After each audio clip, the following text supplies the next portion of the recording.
Hey guys, welcome back to my channel. Today I'm going to be giving you my honest thoughts and my honest attempt at using Beautiful Feats Around the World with Picture Books Part 2. We did not do Part 1. We've never done Part 1. I read on their Instagram or on their website that you don't have to do Part 1 to do Part 2. I chose Part 2 because it was more of the European countries. And anyways, we'll get more into that at a later time. But I wanted to give you guys my honest thoughts on this. So here we go. So I'm going to begin by telling you guys what all comes with this curriculum. So if you get on their website and you buy the whole curriculum, it's going to cost you about a little more than $300. That's with the guidebook, the teacher's manual, and all of the books that come with it. And that's what I did. I didn't want to take the risk of my library not having it, which I'm glad, because a lot of the library connection books could not be found in my library. And I live in a pretty high populated area. So, you know, it was interesting. But then, so I ordered all the books that came with it. We have El Chino. I'm just going to show you these guys. I'm not going to tell you all of it throughout. Some of them are hardcover. Some of them are soft cover. Some of them I was really excited to read, and we never did.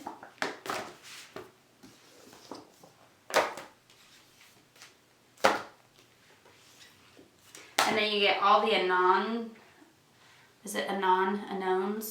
I don't know how to say this man's name, but you get all of these books. So Spain, Italy, the original, and then Denmark, Stone Soup, and Anatolia. Okay, so now I'm going to tell you guys what, that's what came with it. Oh, and there was another book. It's The Little Prince. We read that book and we got rid of it because it was not our favorite. There's a specific part in it that says how sometimes it's so difficult to talk to parents because they don't understand anything. We don't read books like that in my house. So, so we got rid of that book. That went to a used bookstore, and I hope it's living a happy life there. Okay, so we didn't get to read all of these books, and I'm keeping them because I would like to read them in the future because I have a better way that I should have done this.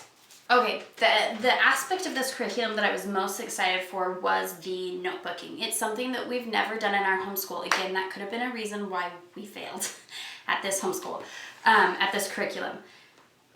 We've never done notebooking before, and I really, really wanted to give it a try. I listened to a bunch of podcasts and a bunch of homeschooling follow a bunch of homeschooling moms that do notebooking, and it works great and wonderful, and I am in love with that aspect. I don't think my children are quite ready for it yet. That being said, I made my children, which I'm going to show you mine because you can judge me for my level of artistic ability, and I won't care. So I made all of my kids this book to go with our curriculum. So this is just a regular, it comes blank, and I just made it a passport around the world book, and then I put everybody's names on it. Well, then inside we did something like this, okay? So, and I don't know if you guys are being cut off or not, so I'm sorry if you are. So this was our travels around the world. We did France. We got to look up something in France that we didn't know about. Oh, one other book that comes. This book is massive, okay? It also comes with your curriculum. It is so tall that I like the book. I hate the size. Is that okay to say? It's so tall that I have to store it like this on my bookshelf, which kind of drives me bonkers. But it's a great book, right? So yeah, so we did France first. So here's France. And what I did is I told my kids to pick a landmark or a place in France that they've never learned about and to look it up. Now my children, my 2 oldest children, are old enough to look it up on their own, so they did. I did. We just printed the picture and then wrote a cool fact that we read about it, okay? That was the extent of that. We absolutely loved it. We thought it was a great thing. The only downside that started to come up pretty quick with this was the watercoloring, waiting for it to dry before we could transcribe and write things. And I think most other homeschool families, some videos that I've seen, they do the transcribing and then they come back and do the watercoloring later. But for us, we didn't do that. Anyways, so this was something about France.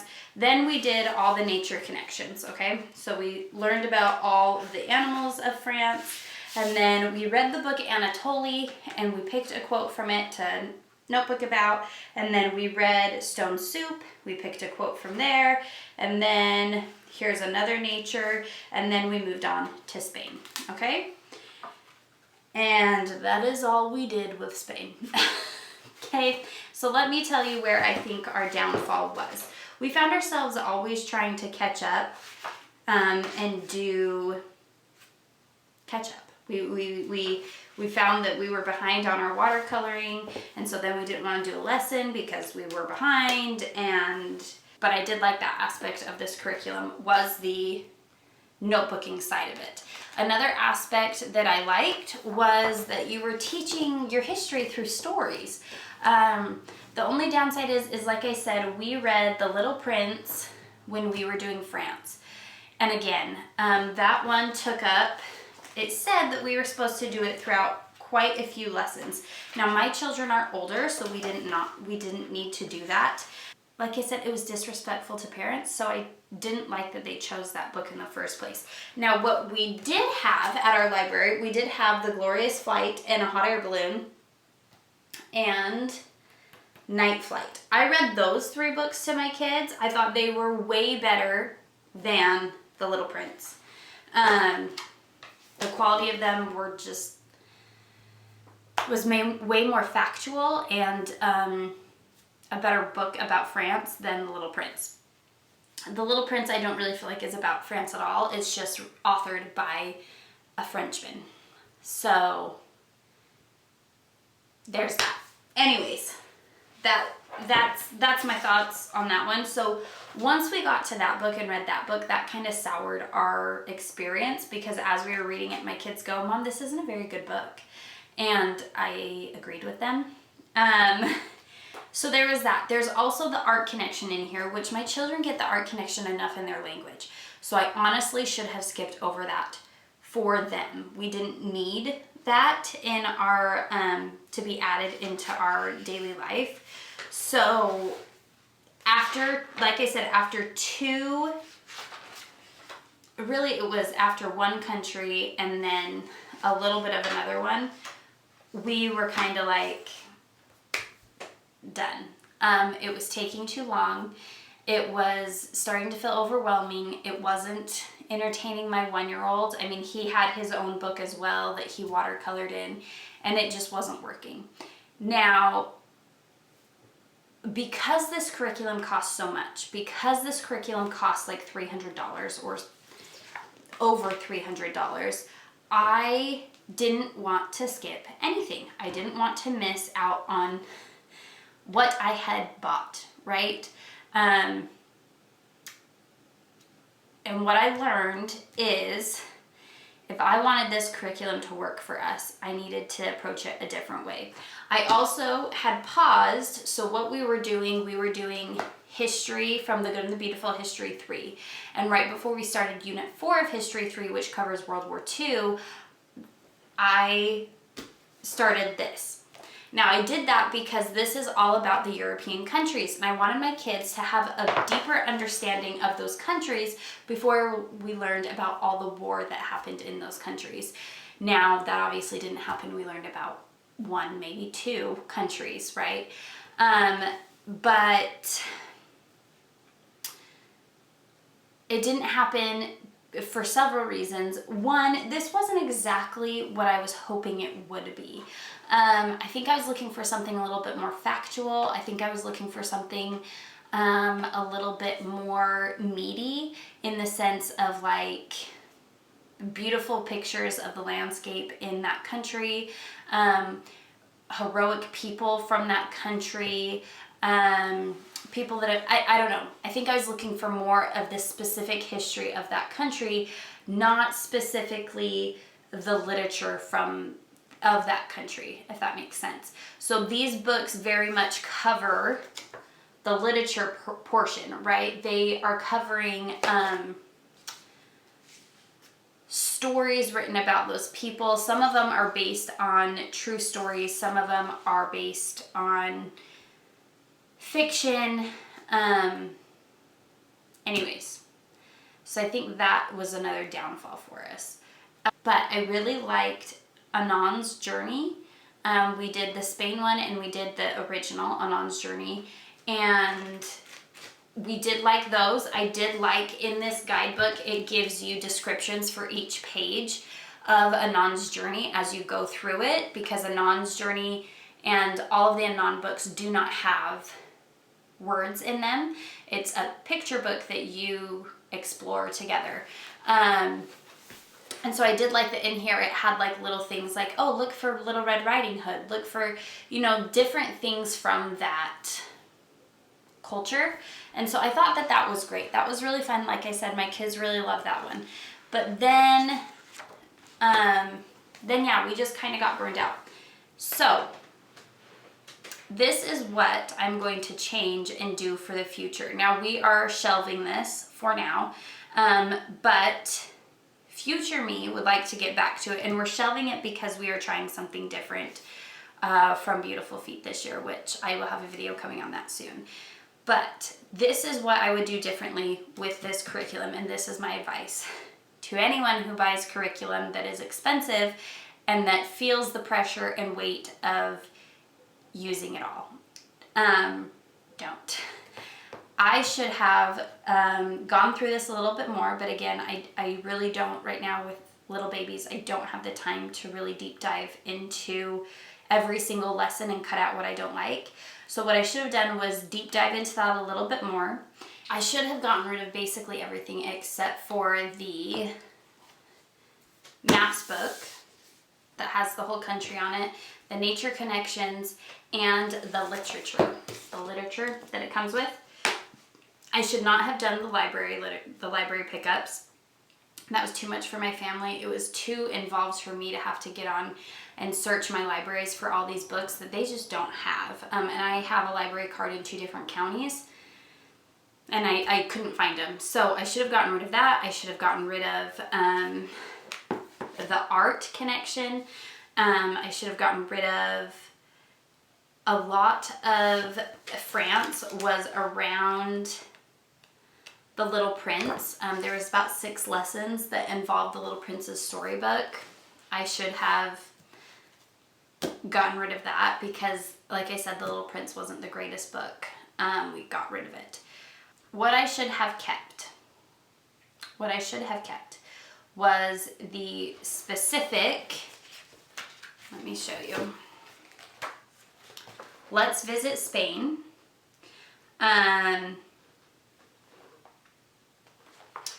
Let's Visit Spain. I should have kept this, which is where we open up the maps book, see Spain, pick something in the country that we want to learn more about, look it up online by ourselves, print a picture, write about it, day 1. That's what we should have kept. We should have kept, and then while they're looking it up or while they're painting, I should have read all of the, this isn't about Spain, but I should have read all of the Spain books and in one day because they're small picture books. I could have read them while they watercolored in one day, and then the next day we should have done a nature connection, which is the animals. And I should have just said, pick one animal, everybody pick whichever animal you want to learn about, and logged that and called it good. that's what I'm going to do differently next time, and that's what I'm going to keep next time. But for now, we are shelving this because we need a little bit of a break from it, and we need a little bit of a break. You know, when something doesn't work out, it just kind of sours it for a little bit. So I think if we shelve it for a little bit and we try something different, we'll be doing better. Also, I don't think I would use this even for my little kids, because I know this is for primary grades. I don't think I would use this as a spine or a core subject for any of my primary kids. I would use this as like a fun geography add-on, because the way that I would be using it. I think if you use the whole curriculum as is, you'd probably be fine, but the way that I see it working best for my family, it wouldn't be wise to use it as a core curriculum. So I think what we are going to be using this for in the future is on a fun Friday, and we will just be going through and finding a awesome country to learn about, and doing exactly what I just said. We'll learn about the country, I'll read them the stories, why they watercolor, and then maybe the next Friday we'll do the nature connection, and that'll be that. But that is my thoughts on Around the World with Picture Books. It is very much, it's a lot of prep. It's a lot of prep for you, mama. So if you have young little babies that need a lot of love and attention, you probably will not have time to prep this, because I did not have time to prep this. And I like to say I'm pretty organized. My husband is very, very helpful with the children and taking them to the park and things like that when I just need a day to either clean out the schoolroom or prep for the new school year. He's very, very good at being a dad, and this was too much for me. So that's all I have to say about that. Again, we're not getting rid of it. We're going to try again in a couple of years, and maybe then I'll change the tune that I'm singing right now. But for now, the way that we tried it as their full curriculum, it did not work for our family. That is it. That is my thoughts on Around the World Picture Books 2. Again, we didn't do the whole thing, so take my advice with a grain of salt. But if you guys have any questions, I will try to answer them in the description box below. Just let me know. And as always, you guys have a great day, and we'll catch you in the next one. Bye.